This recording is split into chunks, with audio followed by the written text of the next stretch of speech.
One of the first casualties of the War of Independence was Crispus Attucks, a black merchant seaman killed in the Boston Massacre of 1770.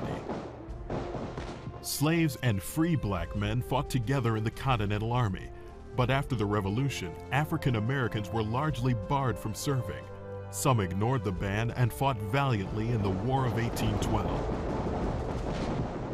Among the most famous black units of the Civil War was the 54th Massachusetts Regiment, whose heroic assault on Fort Wagner in South Carolina became legendary for the display of bravery against all odds.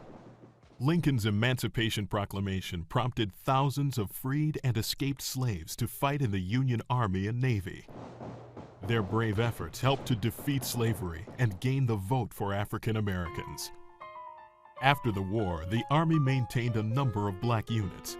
In the West, they helped preserve order on the lawless frontier. Native Americans called them Buffalo Soldiers. Among their feats in the Spanish-American War, the all-black 10th Cavalry Regiment assaulted San Juan Hill. With America's entry into the First World War, heroic units of black soldiers included the 369th Infantry Regiment. Known as the Harlem Hellfighters, they served on the front lines longer than any other American unit. During the bombing of Pearl Harbor, Dory Miller, an African-American Navy steward, manned a machine gun to shoot down Japanese Zeros. African Americans continued to serve heroically during World War II, although in segregated units. Nonetheless, the barriers were slowly being broken. Black women were now able to enlist in the armed forces, and the number of black officers was increasing dramatically. Benjamin O. Davis Sr. had become the country's first African-American general in 1940. His son, future Air Force General Benjamin O. Davis Jr., commanded the 332nd Fighter Group, also known as the Tuskegee Airmen. Their outstanding performance helped to bring an end to segregation in the military. In 1948, President Truman issued an executive order directing the military to give all soldiers equal treatment and opportunity. There is no justifiable reason for discrimination because of ancestry, or religion, or race, or color. By 1954, the Army had become the first major U.S. institution to integrate. A decade later, during the Vietnam War, blacks and whites made up an integrated fighting force. Joe Wynn is a veteran of the Vietnam era. Joe remembers the early 1970s as a time of challenge and change.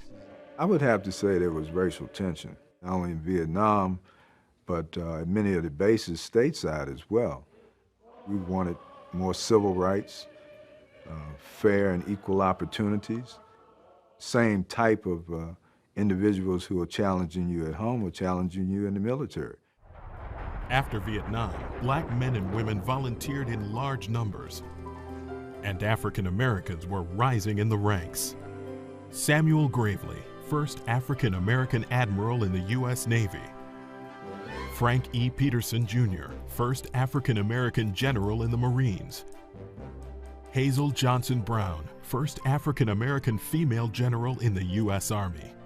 General Colin Powell's appointment as chairman of the Joint Chiefs of Staff marked a high point in an extraordinary legacy of service.